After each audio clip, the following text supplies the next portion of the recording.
Bike রেখে মসজিদে জুম্মার নামাজ শেষে ফিরে এসে দেখেন বাইক নেই। এটি কোনো নাটক কিংবা সিনেমার গল্প নয়। একটি, দুটি, তিনটি নয়, একেবারে 4টি বাইক চুরি করে নিয়ে গেছে চোরের দল। বাইক চুরির ঘটনাটি ঘটেছে মেহেরপুর জেলার গাংনী উপজেলা শহরে পৃথক দুটি মসজিদের পাশ থেকে। এ ঘটনায় গাংনী থানায় লিখিত অভিযোগ দিয়েছে ভুক্তভোগী বাইক মালিকরা। কারা বাইক হারালেন তা নিজে শুনুন, অন্যকে শোনাতে ভিডিওটি শেয়ার করুন, নিজের বাইক সাবধানে রাখুন।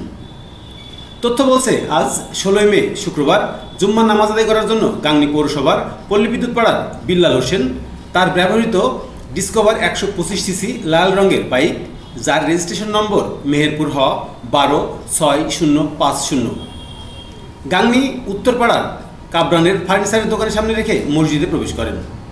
তার পাশেই কাবরান আলীর ব্যবহৃত টিভিএস স্ট্রাইকার 125 সিসি লাল রঙের একটি বাইক রাখেন, যার রেজিস্ট্রেশন নম্বর মেহেরপুর হ 128648। যথারীতি জুম্মার নামাজ শেষে বাইক নিতে এসে দেখেন তাদের বাইক নেই তো একেবারেই নেই। চোরের দল সুযোগ বুঝে দুটি বাইক নিয়ে চলে গেছে। অপরদিকে গাংনী পৌরসভা মসজিদের সামনে থেকে হাবিবুর রহমানের ব্যবহৃত ডিসকভার 125 সিসি বাইক, যার রেজিস্ট্রেশন নম্বর মেহেরপুর হ 134707, এবং রাকিবুল ইসলাম বাগানপাড়ার ব্যবহৃত অ্যাপাচি আরটিআর 150 সিসি বাইক, যার রেজিস্ট্রেশন নম্বর মেহেরপুর ল 116416। বাইক রেখে জুম্মার নামাজ শেষে এসে দেখেন তাদের বাইকও নেই।